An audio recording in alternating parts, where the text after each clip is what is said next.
Dan dalam sesi kali ini kita akan uraikan bagaimana Lean dapat dimanfaatkan oleh para pengurus masjid untuk menggunakan di dalam atau aplikasikan di masjid mereka.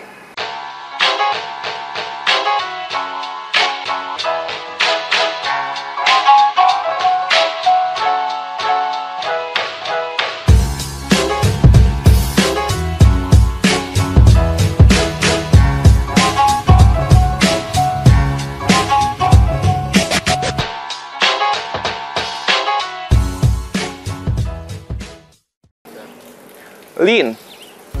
Mungkin hal ini yang menjadi banyak tantangan di dalam industri. Bagaimana kita membuat Lean di dalam organisasi kita. Lean adalah ringkas. Lean adalah praktis. Lean adalah simplify. Ketika kita bicara Lean adalah fokus terhadap pemborosan yang ada. Dan bicara Lean dapat dikembangkan di berbagai industri. Dan dalam sesi kali ini kita akan uraikan bagaimana Lean dapat dimanfaatkan oleh para pengurus masjid untuk menggunakan di dalam atau aplikasikan di masjid mereka.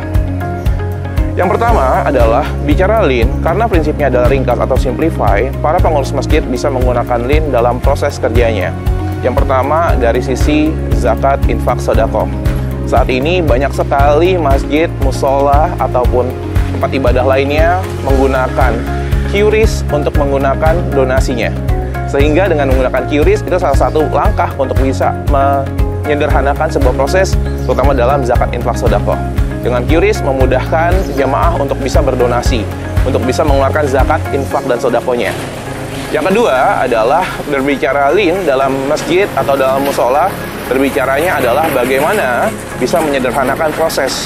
Bukan hanya proses tadi zakat, infak, sedekah, tapi juga proses ibadah jamaah. Bagaimana mendekatkan ruang wudhu dengan tempat ibadah. Bagaimana memudahkan jalur atau area, bagaimana jamaah menuju tempat wudhu untuk bisa lebih baik lagi, untuk lebih steril lagi. Sehingga bisa terjaga dari segala najis. Yang ketiga adalah berbicara Lean adalah berbicaranya mengenai apa? Berbicaranya mengenai proses. Proses apa? Proses administrasi.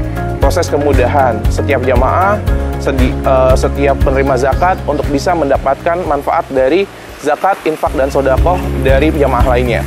Contohnya adalah ATM beras. Banyak sekali masjid saat ini menggunakan ATM beras untuk bisa membagikan secara langsung kepada jamaah yang membutuhkan.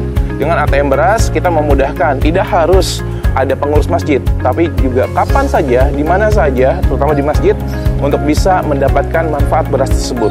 Sehingga tanpa ada pengurus pun, jamaah yang membutuhkan bisa langsung mengakses ATM berasnya. Selama masih ada deposito atau selama masih ada jatah yang diberikan oleh masjid. Nah, itu 3 hal contoh aplikasi Lean dalam masjid atau musola. Pertanyaannya, bagaimana dengan masjid dan musola Anda? Sudahkah melakukan hal tersebut? Mudah-mudahan rekan-rekan sekalian semakin istiqomah dan memanfaatkan metode Lean di berbagai industri lainnya. Bukan hanya di tempat ibadah, bukan hanya di pekerjaan, tapi di berbagai manfaat industri lainnya. Sekian, terima kasih dari saya Aditya Nugraha, founder Continuous Improvement Academy. Udah.